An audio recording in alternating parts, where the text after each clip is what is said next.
pasión del contador.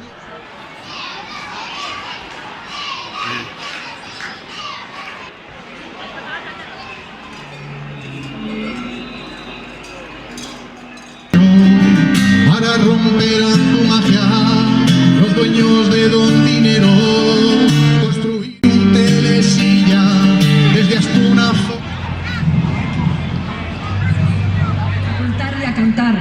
A contar y a cantar lo mucho que importa Canal Roya, lo mucho que hay que defender Canal Roya y lo mucho que exigimos la declaración de Parque Natural para Nayet Partacuá.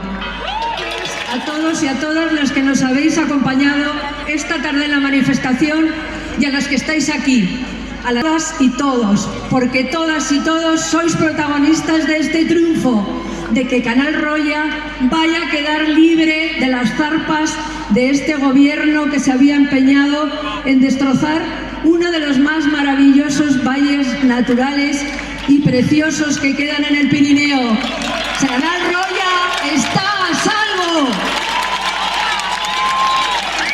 Que han venido desde fuera, algunos desde bastante lejos, para estar aquí.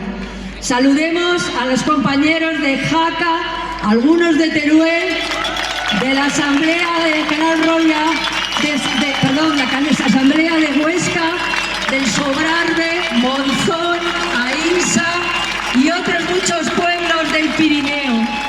Buenas tardes a todos y todas, venidos de todos los rincones de Aragón. Muchas gracias por estar aquí. Desde que éramos niños, para Juan y para mí, las montañas aragonesas han sido un símbolo de nuestra tierra, símbolo de la pureza, el misterio y la belleza de una naturaleza de la que formamos parte. Los dueños de Don Dinero, construir un telesilla desde Astuna Formigal, es hacer un atentado, es hacer un atentado contra el medio natural. Canal Roya no está sola, Canal Roya no se vende, y menos a las empresas que trafican con la gente. Canal Roya, tus paisajes no te los pueden robar. Estuvo en las primeras batallas por Gredos y 50 años después sigue aquí, a nuestro lado, en defensa de Canal Roya. Muchas gracias, Eduardo.